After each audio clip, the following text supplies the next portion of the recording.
میرے نبی نے گھروں کو آباد کرنے کا ایک خوبصورت طریقہ بتایا کہ اس زبان پہ قابو کر لو، اس زبان پہ قابو کر لو، خاموش رہنا سیکھ لو۔ غصے کے بیوی کو غصہ چڑھ جائے تو خامند چپ کر جائے، خامند کو غصہ چڑھے تو بیوی چپ کر جائے، تو آپ کا گھر خوبصورت رہے گا۔ اگر دونوں ہی آگ لگ گئی اور دونوں ہی بولنا شروع ہو گئے تو آپ بھی گئے، آپ کے بچے بھی گئے۔ اپنی زبان پہ قابو پانا سیکھو۔ ہماری ایک دیوبند تھی ماسی شریفہ، فوت ہو گئی بیچاری، اونچی بڑی لڑاکی، چھوٹے قادری آئے تھے، چنگا شرلی پٹاخہ ہے۔ وہ آئی میری بہن کے پاس، کہتی بی بی میری نوواں میرے نال بڑا لڑتی ہیں، لڑتی آپ تھی، میری نوواں میرے نال بڑا لڑتی ہیں، میں نے کوئی تویز دے کہ ساریاں میری نوکر بن جائیں۔ اب میری بہن کو تو پتا تھا کہ ماشاءاللہ آپ سوا شیر ہے، تو میری بہن تویز گنڈے کا ہمارے ملک میں بڑا رواج ہے، تو ایسے الٹی سیدھے لکیریں لگا کے نا، رول کر کے چھوٹا سا بنا کے نا، کہا کہ ماسی جب تیری لڑائی ہونے لگے تو یہ تعویذ تم نے یہاں رکھ لینا اور چک مار لینا ایسے، اور اس کو گرنے نہیں دینا، گر گیا تو وہ تیری خیر کوئی نہیں۔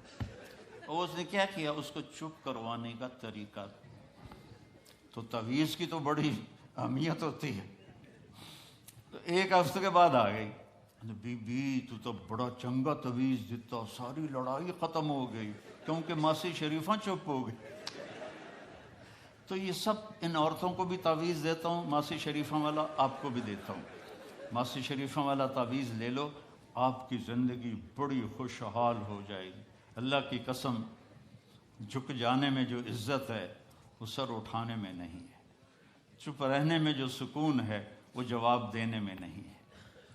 آپ خاموش رہنا سیکھو، آپ اپنے بچوں کو عزت دینا سیکھو، اپنے بچوں کو ٹائم دیا کرو۔ یہاں مرد کی بھی جاب ہے، عورت کی بھی جاب ہے، تو بچے نظر انداز ہوتے ہیں، ان کو ٹائم دو۔ میرے نبی نے فرمایا اکرموا اولادکم، اپنی اولاد کو عزت دو، اور آپ نے فرمایا خیرکم خیرکم لأہلہ، سب سے بہترین مسلمان وہ ہے جو بیوی سے اچھا سلوک کرے۔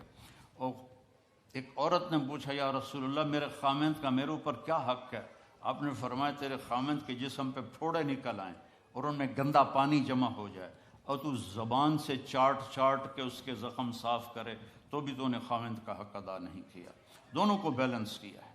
بہترین مسلمان وہ ہے جس کا بیوی کے ساتھ اچھا سلوک ہو۔ آپ نے 11 شادیاں کی، یہ شوق کی نہیں تھیں، یہ اللہ کے حکم کی تھیں اور ہمیں زندگی سمجھانے کے لیے تھیں کہ آپ یہاں رہو یا کہیں اور جگہ رہو، جب تک آپ کو صبر اور برداشت کرنا نہیں آئے گا آپ کی زندگی خوبصورت نہیں ہو سکتی۔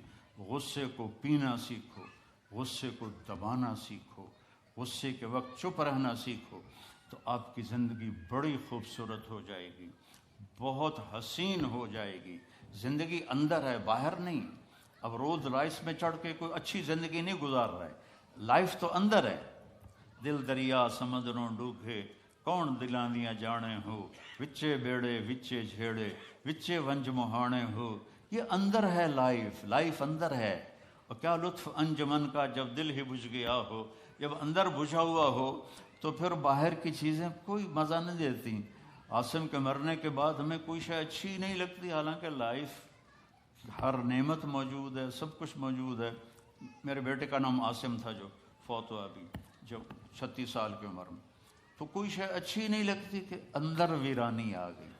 یہ اندر میں خوشحالی ہو، اس کے لیے صرف ایک ہی دوا ہے، وہ ہے محمدی بننا اور محمدی اخلاق کو اختیار کرنا، اللہ کے نبی کے طریقے پر چلتے ہوئے اپنی جان سے لڑائی لڑنا۔ ایک ہمارا دوست تھے، وہ تبلیغ میں گئے تو ان کو داڑھی رکھنے کا شوق ہو گیا، اب بیوی ان کی رکاوٹ بنے، کہ داڑھی رکھو گے تو مجھے طلاق دینی ہوگی۔